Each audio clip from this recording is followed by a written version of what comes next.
Welcome to today's deep dive. If you're joining us right now, you're honestly in for quite a ride today. Oh, absolutely. It's a massive topic. Yeah, because we're mapping out this journey that moves from the suffocating darkness of an ancient Egyptian dungeon all the way to the absolute pinnacle Yeah. of imperial power. And the wildest part about it, it basically all happens in a single day. Which genuinely stands as one of the most staggering reversals of fortune recorded in ancient history. You go from a forgotten, completely marginalized prisoner to the second most powerful person on the planet. I mean, literally in a matter of hours. Right, and that is the biblical account of Joseph in Genesis 41. But our mission for this deep dive is to go way beyond, the basic summary you might have heard in a Sunday school class. We've got a massive stack of sources today. We're examining the political realities of the ancient Near East, digging into the very weird quirks of Egyptian dream culture, Yeah. looking at the actual archaeological records of their infrastructure, and layering in some brilliant modern leadership analysis. Because it requires that multidisciplinary approach. Yeah. If you only read this as a simple morality tale, you completely miss the complex macroeconomic systems. Yeah. You miss the intricate cultural politics that make the narrative so grounded in reality. Exactly. So whether you're someone who's, prepping for a major leadership role yourself, a history enthusiast, or just insanely curious about how ancient societies function under extreme pressure, there is something in this analysis that will completely reframe how you view crisis management. But to appreciate the ascent, we kind of have to understand the starting point. You have to set the baseline, yeah. All right, so let's set the scene. Joseph is a Hebrew youth. He was betrayed by his own brothers, sold into human trafficking, and ends up in Egypt. He rises to prominence managing the estate of an official named Potiphar, gets falsely accused of assault, and is thrown into a royal prison. And he doesn't just spend a long weekend there. He is languishing in that environment for years. The psychological toll of that kind of isolation, especially knowing you are entirely innocent, is difficult to overstate. By the time we pick up the thread in this specific text, Joseph is 30 years old. He's been a slave or a prisoner for 13 years. And what makes it even more agonizing is that 2 whole years have passed since he had this tiny glimmer of hope. The cupbearer. Yes. He successfully interpreted the dreams of Pharaoh's chief cupbearer and baker while they were all locked up together. The cupbearer was restored to his position in the palace, and Joseph asked for one very simple favor. He just said, "Remember me." And instead of intervention, he gets 24 months of absolute crushing silence, which highlights a profound vulnerability of that era. In the ancient world, if you didn't have a patron or an advocate on the outside, you simply ceased to exist in the eyes of the system. Okay, let's unpack this, because that suffocating silence is eventually shattered by a nightmare. Or, well, actually, 2 back-to-back nightmares experienced by Pharaoh himself. He falls asleep and dreams he's standing by the edge of the Nile River. 7 sleek, healthy, fat cows emerge from the water and start grazing in the reeds. A very peaceful, typical Egyptian agricultural scene. Right up until right behind them, 7 incredibly ugly, emaciated cows crawl up out of the river. And these starving cows completely devour the healthy ones. But here's the part that turns it into a horror story. After swallowing the fat cows whole, the thin cows don't gain an ounce. They look just as starved and decaying as they did before. It's pure body horror. It really is. And Pharaoh wakes up, probably in a cold sweat, manages to fall back asleep, and then it happens again. This time, 7 plump, healthy ears of grain are growing on a single stalk. Then, 7 thin ears, scorched and blighted by the east wind, sprout up and swallow the healthy grain. The historical texts note that Pharaoh woke up from this with what we would basically diagnose today as a severe panic attack. His spirit was literally pounding, and to understand that reaction, you really have to strip away our modern detachment from agriculture and look at the geography of the region. The Nile River was the undisputed lifeblood of Egypt. It wasn't just a river, it was their entire economy, their calendar, their survival. It was everything. The annual flooding, the inundation. Precisely. The Nile typically rose 25 to 45 feet every single year. That floodwater deposited the nutrient-rich silt that made farming possible in the middle of a desert. Everything depended on the precision of that flood. If the water level was just a few inches too low, you had catastrophic agricultural failure. If it was too high, it washed away the infrastructure. So for the ruler of Egypt to dream of the Nile producing grotesque, starving livestock that consume the healthy ones, well, that is a direct vision of national annihilation. And the imagery is deeply visceral.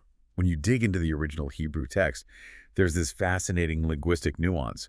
The specific phrasing used to describe these emaciated cows, which translates roughly to bad of appearance and thin of flesh, is a combination of words used nowhere else in the entire Hebrew text. It's entirely unique. Yeah, the author is bending the language to emphasize that these weren't just skinny animals, they were an unnatural aberration, like a living decay. Which perfectly explains the sheer terror of the monarch. But you also have to overlay the cultural reality of ancient Egypt, which was a society profoundly, almost obsessively fixated on the supernatural mechanics of dreams. Oh, I found the research on this from Unearthed magazine absolutely fascinating. They point back to documents like the Chester Beatty Papyrus, dating around 1350 BC. It's essentially the oldest dream interpretation manual ever discovered. The Egyptians viewed dreams not as random subconscious firings, but as codified messages from the divine realm. And they had strict rules for decoding them. Right, like if you dreamed of losing teeth or smashing stones, there was a specific bureaucratic meaning attached to it. Exactly. And they had a massive sense of humor about it, too. The Egyptians loved wordplay. According to their manuals, dreaming about eating a donkey was actually a fantastic omen. Not because donkeys are delicious, but because the Egyptian word for donkey and the word for great were spelled and pronounced identically. So seeing a donkey meant you were destined for greatness. It's all about the puns. But it was a massive industry. People would travel to specific temples to participate in dream incubation. You would sleep on the temple floor hoping to get a direct message from gods like Bes, who oversaw dreams, or Tutu, who was the protector against nightmares. It actually became a logistical nightmare for the religious infrastructure, didn't it? It did. The temples became so congested with citizens seeking nocturnal visions that the ruling priests eventually had to pivot to using waking oracles just to manage the crowds. People were literally sleeping wall to wall trying to get a divine text message. So you have an entire civilization built around dream interpretation, and that provides the setup for a brilliant piece of theological irony. Theologians, like Ligon Duncan and the sources we reviewed, point out the subtle mockery in how this account is recorded. Pharaoh was not just a king. He was revered as an incarnate living god. Yet here is this deity who is utterly blind to his own future. He summons his brain trust, the most elite magicians and wise men in the empire. Guys whose entire livelihood is manipulating divine forces for religion and science, and they draw a complete blank. It exposes a fragility of their entire worldview. The living god is terrified, and his army of highly credentialed experts are completely paralyzed. They have no framework for what is coming. And that paralyzing silence in the throne room is what finally triggers the cupbearer's memory. He watches the greatest minds in Egypt fail, and it clicks. He steps forward and essentially says, I am remembering my massive failure today. He tells Pharaoh about the Hebrew kid in the dungeon who perfectly diagnosed his dream 2 years prior. And the reaction is instantaneous. The guards don't casually stroll down to the prison. The text emphasizes that Joseph is hurried out of the pit. And this is a great detail regarding ancient customs. Joseph doesn't just run straight into the throne room. Right, he stops to shave his entire head and face, and he changes his clothes. Which is his 5th significant clothing change in the broader story, by the way. But why is it shaving? Well, it's a necessary protocol. The Hebrews culturally valued beards as a sign of manhood and dignity. But to the Egyptian elite, facial hair was considered barbaric and unhygienic, largely due to the constant battle against lice in that specific climate. To stand before Pharaoh looking like a foreigner with a full beard would have been a fatal insult. He had to assimilate visually before he could even speak. That makes a lot of sense. But looking at the timing of all this, if we connect this to the bigger picture, it completely changes how you view that 2-year delay in the prison. It raises a profound point about the architecture of divine timing. It's entirely natural to view the cupbearer's forgetfulness as a tragedy. But imagine the counterfactual.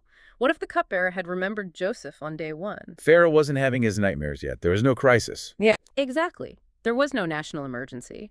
Joseph likely would have been quietly pardoned, handed a few pieces of silver, and sent packing back to Canaan to herd sheep. He would have vanished from history. Instead, the agonizing 2-year wait ensures that when he is finally called, there is a global crisis that requires a savior. And crucially, the delay ensures he is exactly 30 years old. Which in the ancient Near East was the recognized age of full maturity. It was the age a person was considered seasoned enough to step into maximum civic or religious responsibility. He wasn't a naive kid anymore.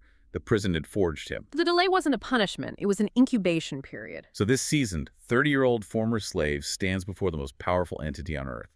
Pharaoh looks at him and says, "I hear you have this incredible ability to interpret dreams." And Joseph's opening line is a masterclass in humility and risk. He doesn't puff himself up or try to leverage his skills for a pardon. He immediately deflects. He says, "It is not I. God will give Pharaoh a favorable answer." It is an incredibly dangerous rhetorical move. You have a prisoner standing before an autocrat who demands to be worshipped as a god, and the prisoner calmly states that the true God is the one actually running the show. It establishes his unshakable grounding. He isn't intimidated by the room. Joseph listens to the twin nightmares and delivers the verdict. The dreams are a single, unified message, a divine heads-up. Egypt is about to experience 7 years of unprecedented, explosive agricultural abundance. But the moment that ends, it will be followed by 7 years of famine so severe, so catastrophic, that the memory of the good years will be completely erased from the land. And this is the pivot point of the entire narrative. Joseph doesn't just act as a doomsayer. He doesn't just deliver the terrible news and step back like, "Well, it's been great. Good luck with the impending doom." He immediately puts on his problem solver cap. Yes, he seamlessly transitions from a prophet into a chief operations officer. He pitches a massive federal economic plan right there on the throne room floor. He tells Pharaoh, "You need to find a discerning, wise man and put him in charge. You need to appoint regional overseers. During the 7 years of hyperabundance, you need to levy a 20% tax, a fifth of all the produce, and physically collect it, fortify it, and store it in the cities under royal guard." Think about the mechanics of what he's proposing. A 20% tax in a decentralized agrarian society is a monumental logistical undertaking. You need standardized weights and measures. You need a massive ledger system. You need to build the physical infrastructure to safely house millions of tons of grain without it rotting or being eaten by pests.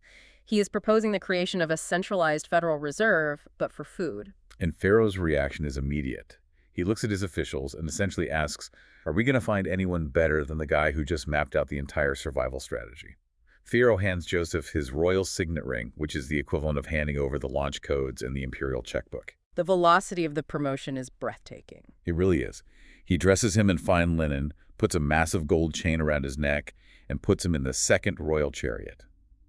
He gives him a new Egyptian name, Zaphenath-Paneah, and marries him into the highest tier of Egyptian aristocracy by giving him Asenath, the daughter of a pagan priest of On. He goes from inmate to the prime minister of the empire before the sun goes down. But logically, you have to ask a mechanical question here.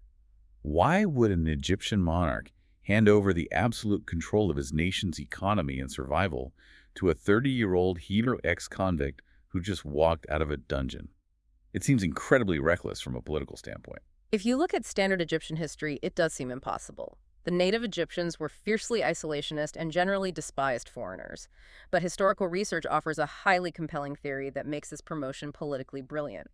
Many scholars argue that the pharaoh ruling the Delta region during this specific era was a Hyksos king. And who exactly were the Hyksos? The Hyksos were a confederation of nomadic tribes from the Levant and the Arabian desert. Essentially Bedouins who had crossed the border, exploited political weakness, and temporarily taken over the throne of northern Egypt.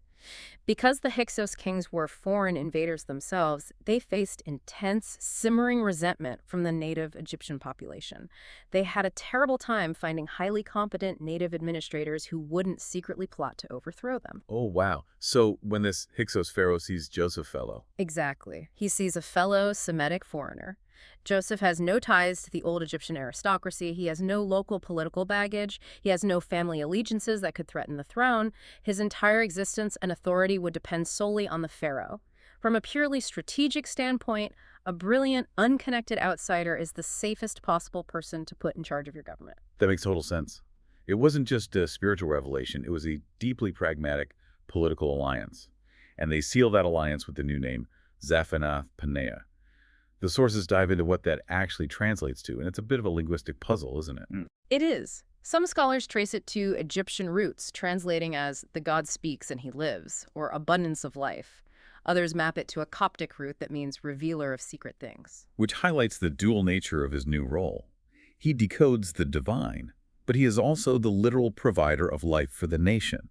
And Joseph doesn't waste a second enjoying the gold chain. He doesn't just sit on a throne. He immediately tours the land. The theology of work source we analyzed points out that the original biblical word used to describe Joseph's wisdom, hakam, doesn't just mean philosophical deep thoughts. It implies highly practical, tactile skills. We're talking about macroeconomics, supply chain logistics, legislation, agriculture, and managing a sprawling human resources department. He had to engineer an infrastructure that had never existed before. And we actually have archaeological records that validate the scale of this kind of ancient storage. Excavations at places like Tel Edfu have uncovered massive municipal grain silos. These structures were huge, measuring 18 to 22 feet across and 25 feet deep. And to preserve the grain for 7 years without it rotting, they had to be engineered perfectly. They were sealed tightly to create a noxic environment. Once the grain consumed the trapped oxygen, pests couldn't survive, and the grain essentially went dormant. It's an engineering marvel. And Joseph fills these silos across the nation. The historical record says he stockpiled so much grain it was like the sand of the sea. They literally had to stop keeping spreadsheets because the volume exceeded their mathematical capacity to track it. But eventually, the 7 years end.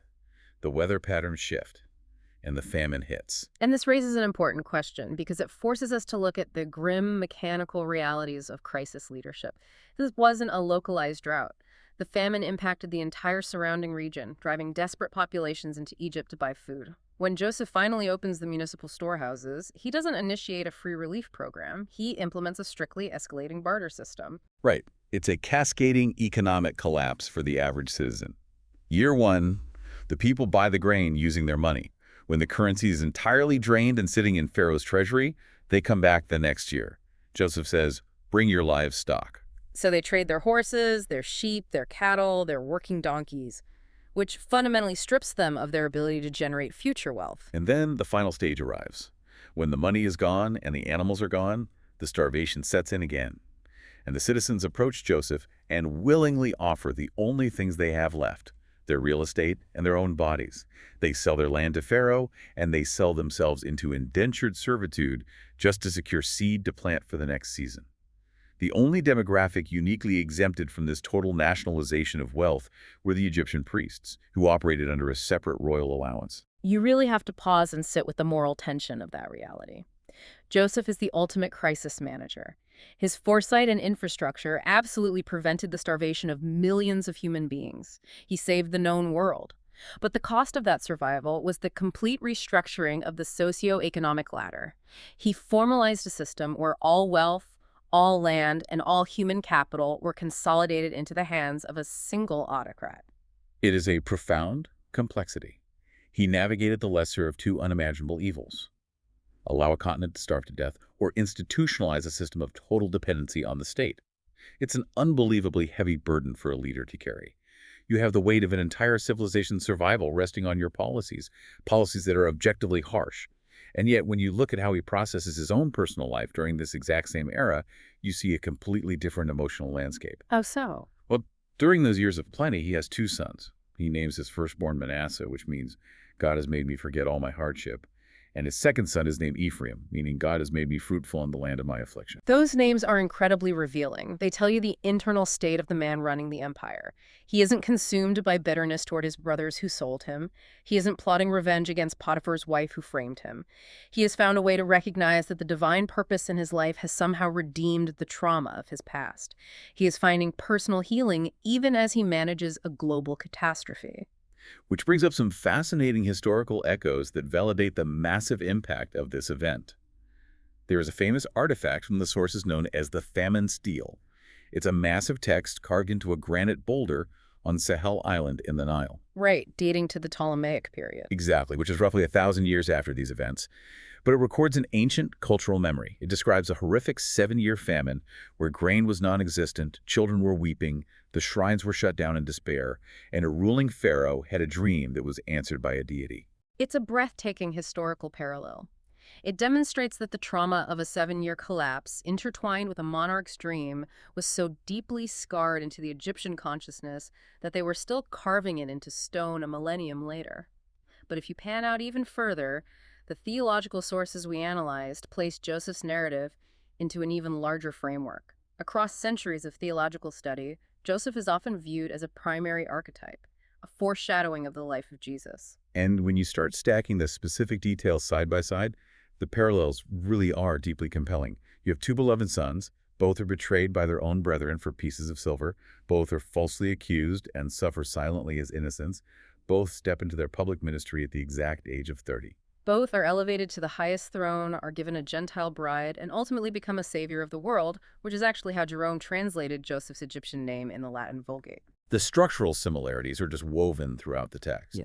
But our sources also highlight a deeply practical philosophical lesson here, drawing a connection to the concepts found in the book of Jeremiah regarding human agency. It is the understanding that God's sovereignty does not negate human responsibility. Exactly. Yes, God provided the supernatural warning through the dreams. He revealed the future. But Joseph still had to wake up at dawn the next day, draft the legislation, hire the overseers, build the physical silos, and manage the spreadsheets for 7 grueling years. The vision was a gift, but the execution required immense human sweat. So for you listening right now, taking all of this in, whether you feel like you are currently trapped in a season of waiting, feeling entirely forgotten like Joseph in that dungeon, or whether you are managing a season of massive professional success, the core lesson is the vital intersection of steadfast character and highly practical wisdom. That is the anchor of the narrative. Joseph's core identity never wavered. He was exactly the same man of integrity when he was sweeping the prison floor as he was when he was wearing the royal signet ring. So the question to ask yourself is, how are you handling the gaps in your own life? Are you preparing yourself practically for the moment when opportunity finally knocks? Because when Pharaoh finally asked the question, Joseph didn't have to get ready. He was already ready. And as we wrap up this deep dive, I want to leave you with a final, lingering thought to ponder long after we sign off. We spent time detailing how Joseph's brilliant economic strategy absolutely saved the known world from starvation. But it also forced the Egyptian populace into indentured servitude and centralized absolute power to the pharaoh.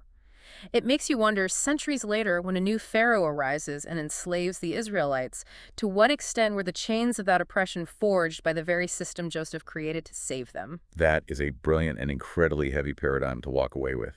Thank you so much for joining us on this deep dive today. Keep questioning the text, keep looking for the mechanics behind the history, and above all, stay curious. We will catch you next time.